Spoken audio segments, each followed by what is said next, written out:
les deux aspects, un cinéma qui veut s'intégrer dans l'industrie, en tout cas africaine, si pas mondialisée, et un artisanat, tel celui de Boubacar, qui à la fois assume la production et la distribution.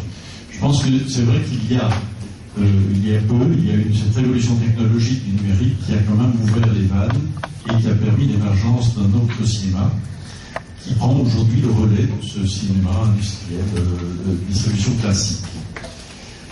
Je pense qu'il y a une donnée qu'il faut garder en vue, parce que je vais finir après sur cette question du cinéma d'auteur, c'est que toujours la quantité doit dominer la qualité. Je sais que c'est lancer la pierre dans la mare, mais ce n'est pas l'inverse. L'inverse, c'est faux. Je pense qu'il n'y a quasi pas de cas dans l'histoire où la qualité a pu amener la quantité. Je pense que c'est toujours dans le sens inverse que ça va. Donc un cinéma populaire peut entraîner un cinéma d'auteur, mais qu'un cinéma d'auteur ne peut pas entraîner un cinéma populaire.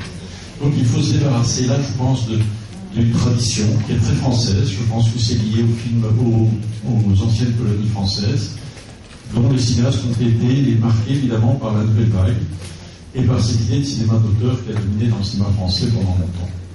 En tout cas, qui a dominé, pas commercialement, mais intellectuellement. Et que l'Afrique n'avait pas les moyens de se situer dans ce cinéma d'auteur. Je pense que ça a été une voie sans issue qui a été prise. Le cinéma d'auteur, c'était une rupture à un moment donné. En 1960, des jeunes cinéastes, dans le cadre d'une cinématographie très commerciale, dominante dans son pays, etc., d'affirmer la présence de l'auteur.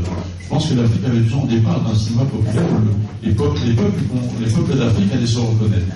Et malheureusement, la voie a été prise très rapidement d'un cinéma d'auteur réservé finalement à une élite. Sauf quelques cinéastes, donc évidemment des gens, je pense à Balcoutière, donc tous les films côte ivoiriens, les comédies qui ont été faites et qui ont eu un succès incroyable.